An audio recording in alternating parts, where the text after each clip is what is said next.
তাকে আপনারা মারলেন কেন? আমাদের এখানে হাত পাখার ভোট চাইলো কেন? কেন ভোট চাওয়া কি অপরাধ? হুজুর, ভোট চাওয়া অপরাধ নয়, তবে চরমনাইয়ের মতো একটা দালাল দলের পক্ষে ভোট চাওয়া অপরাধ। আচ্ছা, চরমনাই কার দালালি করছে বলেন? হুজুর, আপনি কি কিছু জানেন না, নাকি জেনেও না জানার ভান করে আছেন? আরে ভাই, আগে আপনি বলেন চরমনাই কার দালালি করছে? চরমনাই তো আওয়ামী লীগের দালাল ছিল। চরমনাই যে আওয়ামী লীগের দালাল ছিল এর একটা প্রমাণ দেন। অবশ্যই আপনার কাছে নিশ্চয়ই প্রমাণ আছে। হ্যাঁ আছে। কি প্রমাণ আছে আপনার কাছে? চরমনাই আওয়ামী লীগের দালাল না হলে তাদের গ্রেফতার করলো না কেন হাসিনা?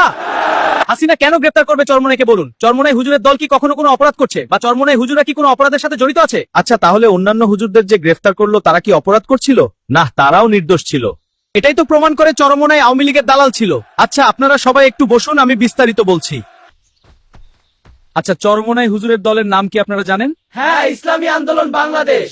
তাহলে এবার শুনুন, ইসলামী আন্দোলন বাংলাদেশ হলো কওমি ঘরানার দলগুলোর থেকে বৃহত্তম একটি আদর্শিক দল, এবং তাদের জনপ্রিয়তা কিন্তু কম নয়। আর তাছাড়া চরমনাই হুজুরের ডাকে যত মানুষ নিজ করছে জমায়েত হয়, তা অন্য দলের লিডারদের ডাকে হয় না।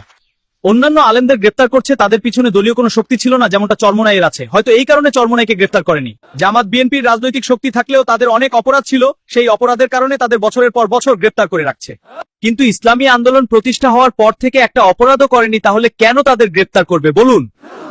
এটা সত্য, হাসিনা একটা অপরাধ পাইলে 10টা সাজিয়ে মামলা তৈরি করত, কিন্তু ইসলামী আন্দোলন তো এমন কোনো সুযোগই দেয়নি।